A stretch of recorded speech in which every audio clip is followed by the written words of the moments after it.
সবাইকে নমস্কার। চয়নিকা ফুড ভিডিওতে আজকে যে রেসিপিটা নিয়ে এসেছি একদম ভিন্ন রকম, খুবই সুস্বাদু চমৎকার একটি রেসিপি, হাঁসের মাংসর ভুনা। হাঁসের মাংস কীভাবে ভুনা করতে হয় এবং এতটা টেস্টি কীভাবে হবে, তো বন্ধুরা আমার পুরো ভিডিওটা অবশ্যই দেখবেন। তো চলুন আমি কীভাবে তৈরি করেছি দেখে আসি। আমি এখানে কি নিয়েছি খেয়াল করুন। এখানে আলু নিয়েছি 2টি এবং তেলের উপর দেওয়ার জন্য আমি এখানে লবঙ্গ নিয়েছি 2 থেকে 3টা, গোলমরিচ নিয়েছি 2 থেকে 3টা, তেজপাতা, শুকনো লঙ্কা, আর এখানে আলু নিয়েছি 2টা। আর যা বললাম এখানে ঠিক ওগুলোই আছে, কালো এলাচ থেকে শুরু করে তেজপাতা, শুকনো মরিচ, একটু জিরা এবং লবঙ্গ, গোলমরিচ। আর এখানে নিয়েছি 3টা পেঁয়াজ কুচি। এরপর নিয়েছি এখানে কাজু বাদাম, কিশমিশ একটু বেটে নিয়েছি।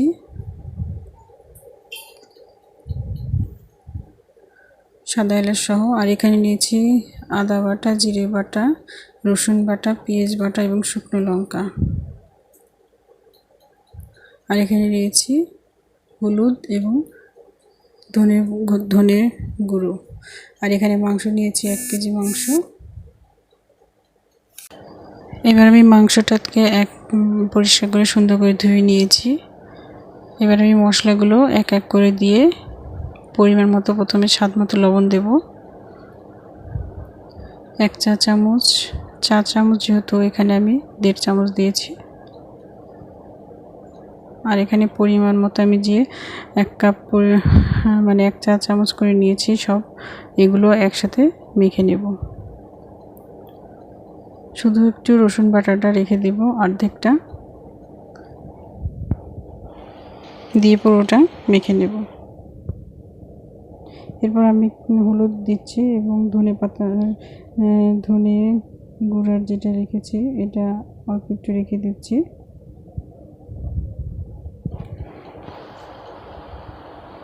এরপর আমি দেব একটু তেল, এখানে 3 টেবিল চা চামচ তেল দেব। এবার আমি হাত দিয়ে সুন্দর করে মেখে নিচ্ছি। মেখে আমি 10 থেকে 15 মিনিট আমি এটা রেখে দেব, ঢেকে রেখে দেব সুন্দর করে মেখে। আর এত সুন্দর হাঁসের মাংস রেসিপি রান্না করলে হাঁসের মাংস অনেকে বলে গন্ধ লাগে, টেস্ট লাগে না, বাট এটা আসলে ভুল ধারণা। আপনারা প্লিজ পুরো ভিডিওটা দেখবেন। আর এত সুন্দর রেসিপিটা দেখে কখনো সাবস্ক্রাইব করতে ভুলে যাবেন না, সুন্দর করে একটা কমেন্ট লিখবেন। আর পরবর্তী রেসিপি আপনারা আসলে কি দেখতে চান আমাকে জানাবেন কমেন্ট বক্সে, আমি চেষ্টা করব সেই রেসিপিটা আপনাদের জন্য তৈরি করার। তো আমি এবার চলে যাচ্ছি কড়াইতে, এখানে পরিমাণ মতো তেল দিয়ে নিয়েছি। তেলটা দিয়ে আমি এখানে আলুগুলো আগে ভেজে নিচ্ছি, সুন্দর করে লাল করে ভেজে নেব। আর যারা আমার চ্যানেলটির পাশে সবসময় থেকেছেন এবং এখনও আছেন তাদেরকে অনেক অনেক ধন্যবাদ জানাই। এবং সুন্দর সুন্দর কমেন্ট বক্সে আপনাদের কমেন্ট পড়ার পর আমার খুব ভালো লাগে, আমি নিজেকে আরও সুন্দর করে গুছিয়ে রাখি যে পরবর্তী রেসিপি আমি কোনটা করব, কিভাবে করব, আপনাদের ভালো লাগবে কতটুকু, আমি সেই চিন্তা থেকে পরবর্তী রেসিপিটা তৈরি করার চেষ্টা করি। এবার আমি তেলে ফোড়নগুলো দিয়ে দিচ্ছি এবং সাথে দিচ্ছি পেঁয়াজ কুচি, এরপরে দেব রসুন বাটা।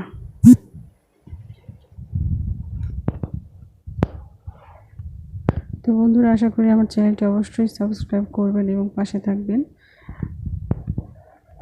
আমি যে রেসিপিটা করেছি একদমই নর্মাল এবং খুবই অল্প উপকরণের মাধ্যমে, কিন্তু খুবই চমৎকার, খেতে চমৎকার। আর এই রেসিপিটা আপনারা বাসায় অবশ্যই করার চেষ্টা করবেন। কতটা সুস্বাদু হয়েছে আমাকে কমেন্ট বক্সে জানাবেন। তোমার পেঁয়াজগুলো মোটামুটি ভাজা শেষ।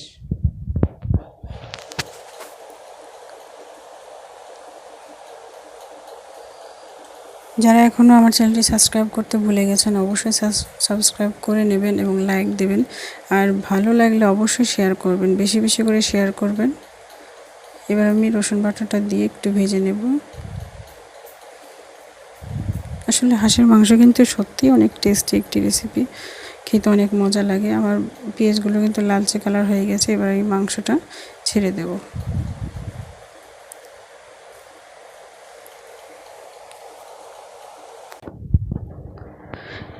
যারা হাঁসের মাংস খেতে পছন্দ করেন তাদের জন্য তো এই রেসিপি অবশ্যই। আর যারা হাঁসের মাংস এখনও খেতে পারেননি বা খাওয়ার চেষ্টা করেননি তারা অবশ্যই এই ভিডিওটা দেখবেন, আমার পুরো ভিডিওটা দেখবেন এবং আশা করছি পুরো ভিডিওটা দেখার পর অবশ্যই খেতে ইচ্ছে করবে, খেতে মন চাইবে। তো বন্ধুরা, অবশ্যই আমার চ্যানেলটি সাবস্ক্রাইব করে আমার পাশে থাকবেন এবং আমার রেসিপি, সুন্দর সুন্দর রেসিপিগুলো আপনাদেরকে কেমন খাওয়ার রুচি জায়গায় অবশ্যই জানাবেন কমেন্ট বক্সে। আমি এবার মাংসটাকে সুন্দর করে কষিয়ে নেব। আর মাংস যত কষাবেন ততই কিন্তু খেতে চমৎকার হবে। তবে ঝাল নুল যদি আপনি স্বাভাবিকভাবে না দেন তাহলে কিন্তু খেতে অতটা ভালো লাগবে না। তাই সবসময় পরিমাণ মতো দেওয়ার চেষ্টা করবেন। এই কারণে আপনাকে অবশ্যই পুরো ভিডিওটা দেখতে হবে। এবার আমি এখানে বাটাগুলো দিয়েছি, ধনে গুঁড়া যতটুকু ছিল বাকিটা দিয়েছি এবং এখানে আমি যে বাটা রেখেছিলাম বাদাম বাটা এবং কাজু বাদাম বাটা এবং সাদা এলাচ, সাথে ছিল কয়েকটা কিশমিশ, 5 থেকে 7টা। তো সেটাই আমি দিয়েছি এখানে, দিয়ে আমি ভালোভাবে কষিয়ে নিচ্ছি। আসলে মাংস সবসময় কষানোর চেষ্টা করবেন, অনেকক্ষণ ধরে কষাবেন, তাহলে মাংসটা সুসিদ্ধ হবে এবং খেতে মজা হবে।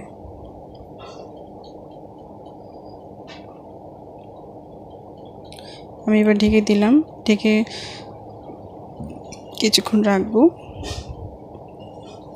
হাঁসের মাংস কিন্তু সিদ্ধ হতে অনেক সময় লাগে, তো সেক্ষেত্রে আপনাকে হালকা আছে একটু ধৈর্য সহকারে মাংসটা তৈরি করতে হবে, তাহলে খেতে আপনি টেস্টটা পাবেন এবং গন্ধ থাকবে না। খুবই মজার একটি রেসিপি, তখনই বুঝতে পারবেন।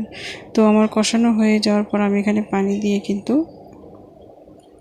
10 থেকে 15 মিনিট আমি জাল করব। জাল করার পর সিদ্ধ হয়ে গেলে আমি নামিয়ে ফেলব। তো আমি এখানে কিন্তু সিদ্ধ করছি একদম হালকা আছে। 10 থেকে 15 মিনিট আমি এইভাবে হালকা আছে সিদ্ধ নিব, কারণ হাঁসের মাংস এমনিতেই শক্ত, তাই একটু সিদ্ধ করার সময় একটু ধৈর্য সহকারে সিদ্ধটা করে নেবেন, দেখবেন খেতে অনেক অনেক অনেক মজা।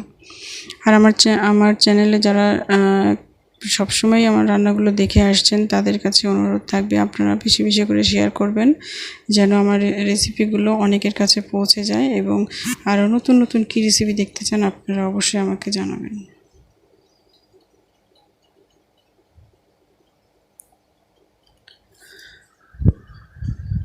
আমার এই রেসিপিটা যদি সত্যি আপনাদেরকে ভালো লেগে থাকে তাহলে আমাকে অবশ্যই কমেন্ট বক্সে জানাতে ভুলে যাবেন না।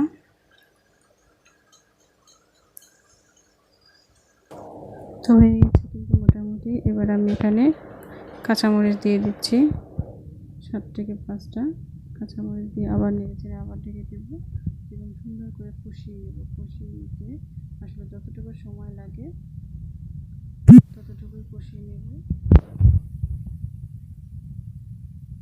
এরপরে আমি পরিমাণ মতো পানি দিয়ে দেব।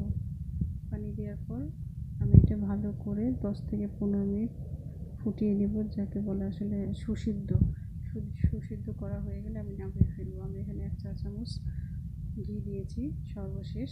এবার আমার দেখুন আমি হালকা আছে কিন্তু আবার করে নিচ্ছি। এবার আমি নামিয়ে ফেলবো, আমার মাংসটা কিন্তু হয়ে গেছে। তো আশা করি আমার রেসিপিটা আপনাদের অবশ্যই ভালো লেগেছে এবং ভালো লাগবে। আর যদি ভালো লেগে থাকে তাহলে অবশ্যই আমাকে কমেন্ট বক্সে জানাবেন পরবর্তী রেসিপি আপনারা কী দেখতে চান।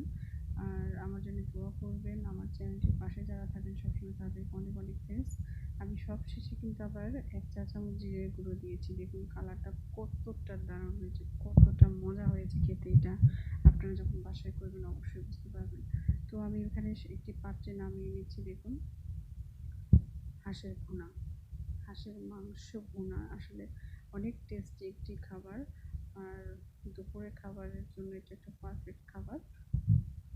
কী বলবো, এতটাই টেস্টি, এতটাই চমৎকার একটি রেসিপি। আপনারা প্লিজ বাসায় করার চেষ্টা করবেন আমার এই পুরো ভিডিওটা দেখে। আর যাদেরকে অবশ্যই ভালো লাগে পুরো ভিডিওটা বেশি বেশি করে শেয়ার করবেন এবং আমার চ্যানেলটি কিন্তু সাবস্ক্রাইব করতে অবশ্যই ভুলে যাবেন না, বেশি বেশি করে